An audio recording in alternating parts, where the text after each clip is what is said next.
श्वेता देखिए दोस्तों, आज मैं आपको साप्ताह का डोरा कब और कैसे खोलना चाहिए इसकी जानकारी इस वीडियो में दूंगी दोस्तों। तो साप्ताह माता का जो डोरा होता है, जो हमने होली के दूसरे दिन लिया था, 16 तार का 16 गांठ का बना हुआ, होली हल्दी में रंगा हुआ, और जो होली की झलका दिखाया हुआ 16 दाना जौ का था, वो हाथ में लेकर ये डोरा खोला जाता है दोस्तों। ये डोरा बैसाख मास में खोला जाता है। आप शनिवार का दिन छोड़कर दोस्तों कोई भी वार को अपने मन के हिसाब से, जब आपको सुविधा उस तरह तिथि अच्छी देखकर, बस अमावस्या ये सब नहीं होनी चाहिए, तो आप ये डोरा खोल सकते हैं। वैसे ज़्यादातर लोग इसको संडे को ही खोलना पसंद करते हैं। अगर संडे को अमावस्या नहीं हो तो आप आराम से इस डोरे को खोल सकते हैं। और इस डोरे को खोलने का ये नियम होता है कि दोस्तों उसी तरह से जैसे हमने डोरा लिया था उसी तरह खोलने के टाइम भी एक पाटे के ऊपर आप एक सतिया करें, उस पर एक जल का लोटा रखें, उस पर भी सतिया करके उस पर 13 टिक्की दे दे, और हाथ में जो आपने और एक सीरा पूड़ी बनाकर और एक प्लेट में रख ले, 2-4 पूड़ी और थोड़ा सा सीरा उसमें डालकर वो रख दें, और एक कटोरी में भी अलग से सीरा रख ले दोस्तों। अगर आपको कोई कहानी सुनाने आ रहा है तो आप अलग से सीरा रखें, और अगर आपको कोई सुनाने नहीं आ रहा है तो फिर आपको वो सीरा कटोरी में अलग से रखने का ज़रूरत नहीं है। और फिर उसके बाद साप्ताह माता का जो डोरा होता है वो हाथ में लेकर, और वो जो 16 दाने जो जौ के थे वो हाथ में लेकर दोस्तों साप्ताह माता की कहानी सुनी जाती है।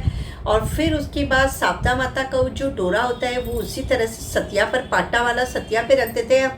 हाथ में चावल का दाना लेकर और गणेश जी महाराज की कहानी सुनते हैं। फिर वो जो हाथ में जो चावल का दाना होता है वो जल में छोड़ देते हैं दोस्तों।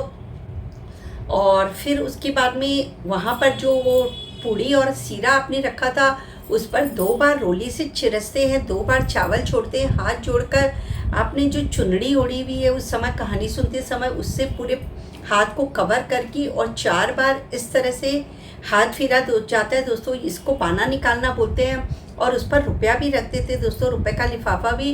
वो बाना हम लोग अपनी सास को देते कहानी सुनने के बाद। और कोई कारण से अगर आपकी सास नहीं है, दूर रहती है या शांत हो गई है, जो भी है, तो आप अपनी जिठानी को दे सकते हैं, किसी भी बहन बेटी को दे सकते हैं। अगर कोई आप ऐसी जगह रहते हैं जहाँ आप जॉब करते हैं या आपके हस्बैंड जॉब करते हैं, वहाँ आपको परिवार आपका नहीं रहता है, तो नो प्रॉब्लम दोस्तों, आप किसी मंदिर में चढ़ा सकते हैं या किसी सुहागन औरत को भी आप वो दे सकते हैं। इस तरह से आप वो बाना दे सकते हैं। और अगर आपको कोई सुनाने के लिए आया है ये कहानी, तो वो जो कटोरी में सीरा है उस पर भी रुपया रखकर और हाथ जोड़कर वो जो भी कहानी सुनाने आई है आप उसको भी वो बाना देंगे। और इसके बाद में दोस्तों, वैसे तो साप्ताह माता का जब डोरा खोलते हैं एक ही धान खाने का मतलब पहले नियम था, लेकिन अभी लोग इतना मानना नहीं चाहते हैं, तो कोई प्रॉब्लम नहीं दोस्तों। जैसे पहले क्या होता था कि पहले आटा ही खाते थे, चावल और बेसन ये सब नहीं खाते थे, मगर अभी लोग इस तरह से नहीं करना चाहते हैं। और आजकल की जो नई जनरेशन है उनको बहुत बंधन लगता है कि मतलब हम लोगों को जॉब पे जाना है, ये करना है, ये सब पॉसिबल नहीं है। तो कोई प्रॉब्लम नहीं है दोस्तों।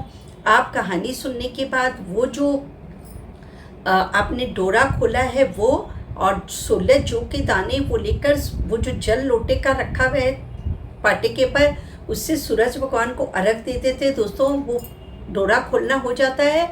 और उसके बाद वो जो डोरा होता है उसको कोई भी कांच में, जैसे आपके घर में कोई भी गमला लगा हुआ है तुलसी का या कोई प्लांट लगा हुआ है, कोई भी आपके घर में जो भी प्लांट लगा हुआ है उसकी मिट्टी थोड़ी सी हटा के उसके अंदर वो डोरा डाल के और उस पर से वापस मिट्टी कर दी जाती है। इस तरह से दोस्तों बहुत ही सरल विधि से डोरा खोला जाता है। इसको डोरा खोलना बोलते हैं। बस इस दिन इतना ध्यान रखें दोस्तों कि जहाँ तक हो सके आप लहसुन प्याज न खाएं। तो ये साप्ताह माता का डोरा आपको बहुत ही फलदायी देता है। और साप्ताह माता धन धान्य पुत्रों से और आपका वंश बढ़ाने में और सब तरह से आपको मतलब खूब आपकी वंश वृद्धि में आपको आशीर्वाद देती है और धन धान्य से आपका घर भर देती है। इसलिए साप्ताह माता का जब डोरा खोले दोस्तों तो ये ध्यान रखें कि लहसुन और प्याज न खाएं। और बाकी तो आजकल के बच्चे एक टाइम भी नहीं जीमना नहीं चाहते हैं, तो आप 2 टाइम 3 टाइम जिस तरह से भी आपको जीमना है आप जीम सकते हैं। डोरा खोलने के बाद हाथ जोड़ लें और उसके बाद में आप 2 बार 3 बार जैसे भी जीवना है, बस लहसुन प्याज न खाएं। इतनी आशा करती हूँ दोस्तों कि मेरा समझाने का तरीका आपको अच्छे से समझ में आएगा। अगर वीडियो अच्छा लगा हो तो प्लीज़ लाइक के बटन को दबा दीजिएगा, और अभी तक आपने मेरे चैनल को सब्सक्राइब नहीं किया है तो प्लीज़ इसे सब्सक्राइब कर दीजिएगा दोस्तों। आपके एक लाइक से मुझे बहुत प्रोत्साहन मिलता है। जय दादी की।